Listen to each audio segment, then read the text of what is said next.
Hello, and welcome back to Vinyl Friday.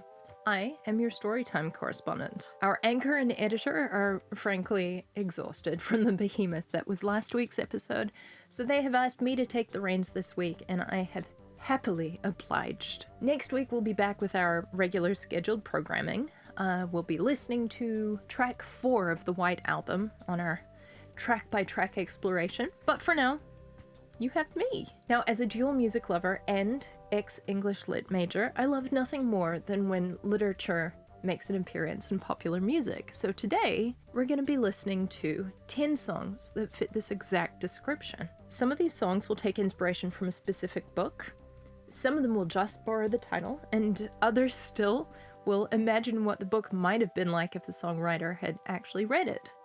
So pull on your coziest sweater, if it's winter where you are. If it's the middle of summer and you're in a heat wave, don't pull on a cozy sweater right now, but just imagine that it's cold. Grab yourself a cup of tea. Music nerds of the internet, it's time to talk about books. Now, before we start talking about the music, I would like to shout out local bookstore Unity Books, who have filled the gaps in my reading collection where it is relevant for this video. I'd also like to shout out public libraries, which I maintain are an example of the very best we can be as a species. We really don't get better than public libraries. So, get yourself a library card, support your local library, and support your local bookstores. They probably need the money.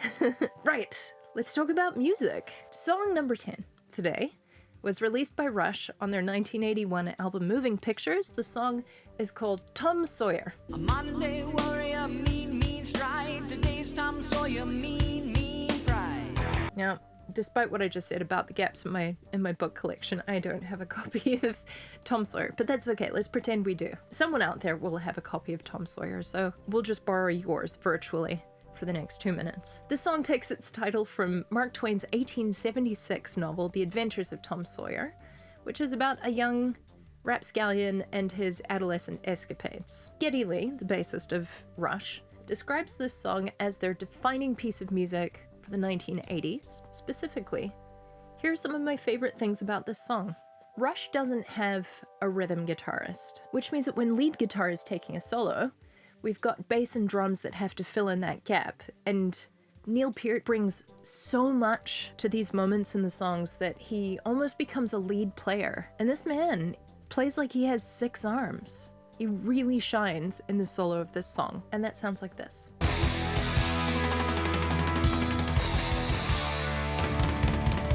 What's song number 9, you ask? Great question. Song number 9 is from Jefferson Airplane's 1968 album Surrealistic Pillow. The track is White Rabbit. Go ask Alice when she's 10 feet tall. Which is, of course, inspired by, I actually have the book this time, I have a prop. Not that it has a cover.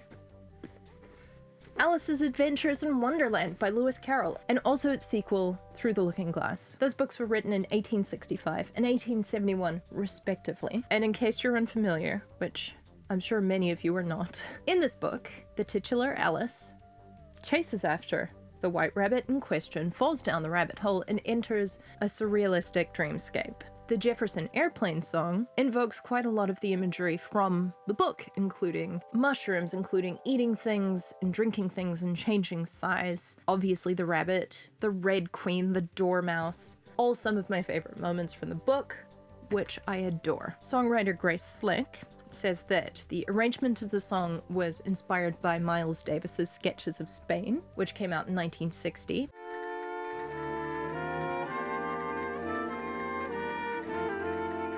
And she has this to say about the song. Principal message is to, quote, follow your curiosity. The white rabbit is your curiosity. Predictably, the song was written after an acid trip. Here's why I love this song.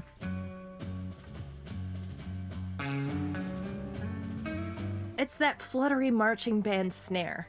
I suppose that's the Sketches of Spain influence. If I were to write a song that was to embody the feeling of Alice's Adventures in Wonderland, I don't know that it would sound exactly like this, but I do like the landscape that Grace Slick has sculpted from her understanding of this book. Wonderful. Song number 8 is a much more contemporary one. It is Watermelon Sugar from 2019 by one Harry Styles. Watermelon sugar high, watermelon sugar high. And it pulls from, the title at least, Richard Brautigan's postmodern, post-apocalyptic, quasi-utopian 1968 novel in Watermelon Sugar. I don't have that specific book, but I do have a Richard Brautigan book, so I think that counts for something, right? Sure. It smells good too. Anyway, so when Harry Styles and his co-writers were putting together this song, there was a copy of In Watermelon Sugar hanging about, so they took the title and they wrote a song around it. And that really is where the link to the book begins and ends, because the song itself is actually about cunnilingus.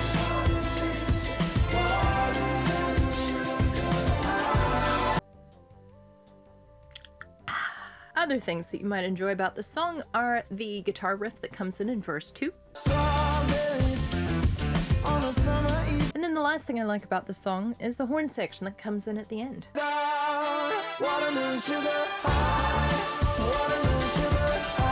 For the next song, we're traveling back in time to the 1970s. This next song came out on Ambrosia's self-titled debut. It was called Ambrosia. It was released in 1975. The song is Nice, Nice, Very Nice.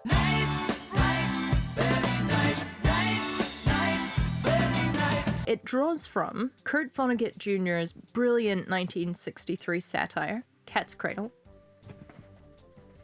Boom! I have the exact book. Also smells good in a different way to Richard Brautigan's. Love that. A lot of the book takes place in the Caribbean, and there's a character whose name is Bokonon. Bokonon founds a religion. Instead of gospels, his holy texts feature calypsos.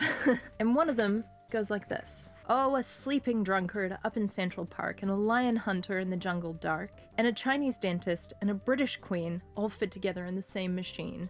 Nice, nice, very nice. So many people in the same device. Ambrosia has taken that and written a whole song around it. A whole big, long, proggy song. As a side note, this song was engineered by Alan Parsons, and Alan Parsons received his first credit on the Beatles' Abbey Road. Will it Beatles? Always. So many people in the same divide. Ooh, love that. What a fantastic chorus melody, you know? This band was very proggy before they were yacht rocky. And I like both eras of the band, but this song features some truly spectacular drumming throughout.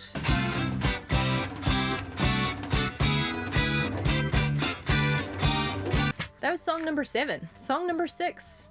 We're in the 2010s. This is Make the Bus from Janelle Monáe's 2010 album, The Arcandroid. The way you are now, you're never gonna make the bus. Which is an album I adore and I highly, highly recommend you listen to. This song features the line, You've got to android dream of electric sheep under your pillow.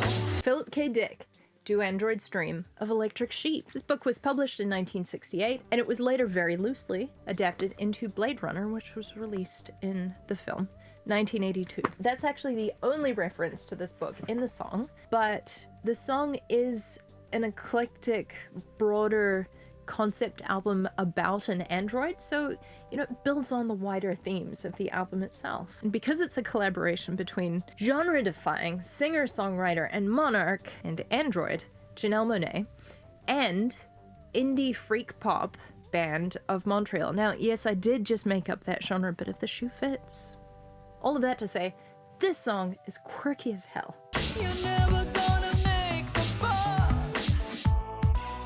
Even though Now, admittedly, this isn't my favorite song on the album, but the whole album is fantastic. Just a beautiful suite of music. And one thing to note about this album is that every song on it feels like it comes from a totally different album. It's sort of like Janelle Monáe's White Album, but she's only one musician. The scope of her musical knowledge is broad and impressive. Anyway, they play around with some unusual time signatures towards the end of the song, and then Janelle Monáe has these almost operatic backing vocals that come in right at the end of the song. I love it. What a weird song. And we're back to the 60s for song 5. This song is by Messrs. Simon and Garfunkel from their 1966 album Parsley, Sage, Rosemary and Thyme. Oh, I haven't finished my tea. It's cold now. In the dangling conversation and the superficial side. Which was recently covered on this channel and which you can watch here. Like the last song, this one features more of a literary name drop, and that line is this. And you read your Emily Dickinson, and I my Robert Frost. Fantastic poet. Highly recommend. So many of the 19th century writers can be kind of stodgy or florid, but she's just like... she's not that. She makes her own rules. Conventions be damned. This song is about heartbreak. It is heartbreak set to music. Paul Simon isn't just naming these authors for nothing. He's using it to describe the experience of a couple who are unwittingly drifting apart. So even though they are sharing the same experience of reading poetry even, they're moving in totally different directions. And my favorite line in the song actually comes just after that. It goes, like a poem poorly written, we are verses out of rhythm, couplets out of rhyme. In syncopated time. He's naming all of these very specific poetic conventions and using them to illustrate his point in this very poetic fashion. It's meta poetry. And then right at the end, they literally play out a syncopation in syncopated time. Sing syncopated time. Track 5 takes us to 2001 with the Strokes' Is This It? That's not the song, that's the name of the album. The song in question is called Soma. And Soma refers to the calming, mind-numbing drug that characters in Aldous Huxley's 1932 dystopian science fiction novel take to escape their existential anxieties. Now this one I did get from Unity Books yesterday. Also a good smell. Hence the first line of those are cool glasses, man. I'd like glasses like that. Given that explanation, here's the first line of the song.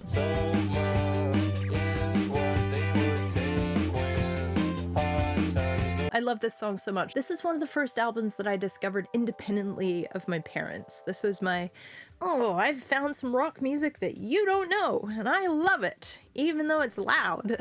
Here's what I love about this song in particular. Bear with me. We take a chord, we add a sixth, we return to the original triad, we drop down a tone, we do the same thing, and come back up again. And that all sounds very technical, but to understand what I mean, the same pattern also appears in Get Right Back by Maxine Nightingale. All right, and it's coming on. We gotta get right back to where we started from. And also in the bridge of Working My Way Back to You by the Spinners. Sorry for acting that way, I'm really sorry. You see what I mean? Same setup. And it gets me every time. Every single time. So if you know of any songs that do that, hit me with them. I would love to hear them. I will probably fall in love with the song immediately. Let's move on to track 3.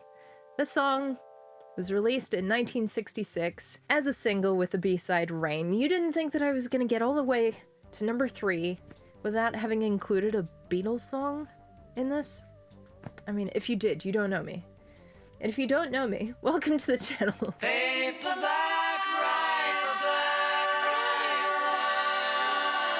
While it doesn't reference a specific book, it does outline the experience of an aspiring author in a state of increasing desperation. Just wants this damn book published. And you know what I think the problem is? I think the problem is that that's a lot of pages for a debut novel. At Fathom, we have also done an episode on this song, which you can watch here. As I say in that video, what I love about the song is the incredibly heavy bottom end, our bass and our drums. And again, in that video I go into why that happens, how they engineer that, but boy is it great. It just hits you right in the chest, you know? Boof! It's like a Turbo Beatles song.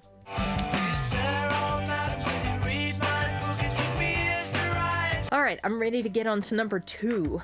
We're nearly at the end, friends. This is the first time I'm getting to talk about XTC on this channel, and I'm so very excited. Song number 2 is from XTC's 1982 album English Settlement, and the track is Jason and the Argonauts. Technically, Jason and the Argonauts is more of a general hero's journey story, but it does feature in the epic poem Argonautica, the Argonautica, and also Medea by Euripides. So we're gonna count it. Let's not get too stuck in the weeds because I really, really do want to talk about XTC at least once on this channel.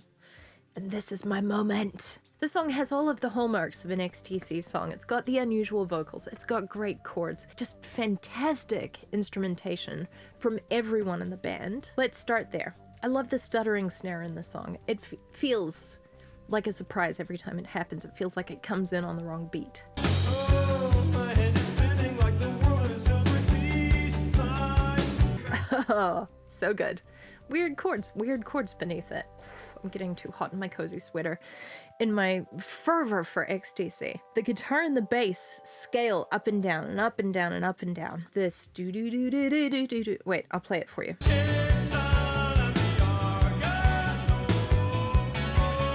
It's lovely, and they just layer and layer and layer, but they're kind of choppy at the same time. Anyway, so that is meant to sound like choppy waves on the ocean. Word painting. Way to go, Andy. Hello. Gotta make room for the cat. You know how these things go. I one day will cover this whole album on the channel sometime, but for now, let that suffice. Friends and family of the channel, we are at our number 1 song, and I've had a blast. I hope you have too. This track was released in 1978 on a debut album entitled The Kick Inside by one Kate Bush. The song is named after this here. Published in 1847, it is Emily Bronte's only novel, Wuthering Heights.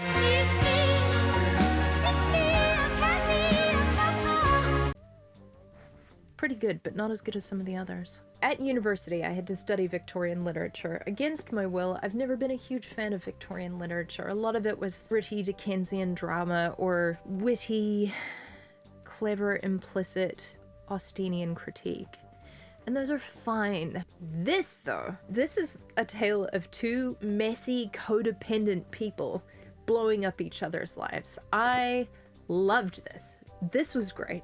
So if you're not a fan of Victorian literature, but you would like to seem like a smart person and read an old text, this is your goer. Niceties be damned. Now, the song was actually only very loosely inspired by this book, because 18-year-old Kate Bush had not actually read the book when she wrote the song, and more than that, she had actually only caught the last few minutes of a televised serial adaptation of Wuthering Heights, and yet she was so moved that she ran off and in a couple of hours had written Wuthering Heights. The song was a massive hit, and in her defense, she did get the vibe right, so, you know, well done, young Kate. This is a song that I adore. Immediately struck with it the first time I heard it. As a young person, I suppose in the same way that Kate was immediately struck by the imagery of the final scenes of the televised serial adaptation of Wuthering Heights. It has these eerie, unusual chords. Oh, that's all very nice. And then this. Out on the winding, windy moor. The voice. The otherworldly voice. What is that? Turns out it's wonderful. Is what it is? It's wonderful. Musically, it's an excellent use of the word wuthering. The word feels like it was designed to be sung that way. Walking through the high sea. Ah, I love this song. My favorite moment in this incredible piece of music is the keys and the drums just before the final chorus.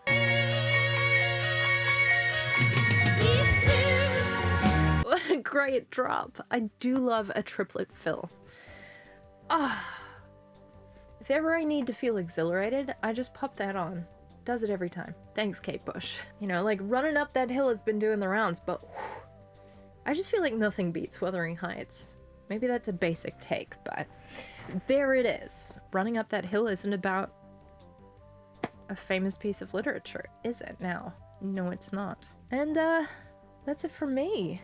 Now, before I do the sign-off, which I've put a lot of energy and time into memorizing, and I think I've got it now, this is by no means a comprehensive list. There are plenty of songs that could have made the list, but I didn't know them well enough. But yeah, the canon of literarily inspired, I don't know that that is a word. Don't tell the others. Songs inspired by literature is immense, is enormous. And so if there's something that you feel I should have included on this list, help me compile the list. Please let me know in the comments. Right. If you enjoyed this episode or you would like to support any of the weird things we do, I'll leave a link in the description to our Buy Me a Coffee page where you are most welcome to make a donation if you wish, but no pressure, friends. Those of you who have made donations or signed up as a member, you have our utmost appreciation, and we hope that you enjoyed this episode. Actually, we hope that everyone enjoyed the episode, but we also want to say thank you to you, and so we especially hope that you enjoyed this episode. If you're curious about what any of our original music sounds like, I'll leave a link in the description to that as well. New album coming out soon. Very excited about it. We just wrapped recording last weekend, so we're in the giddy phase now, where we're like, it's almost done. Yes. Otherwise, thanks for hanging out with me. I'll see you here next week for some White Album. Have a good weekend. Hello and welcome back to Vinyl Friday. Then what do I say? A dual music lover and ex-English Mark Twain's he was long dead by 1976. Is named after Mike Twain. Boy, oh boy. Parsley sage, roast parsley?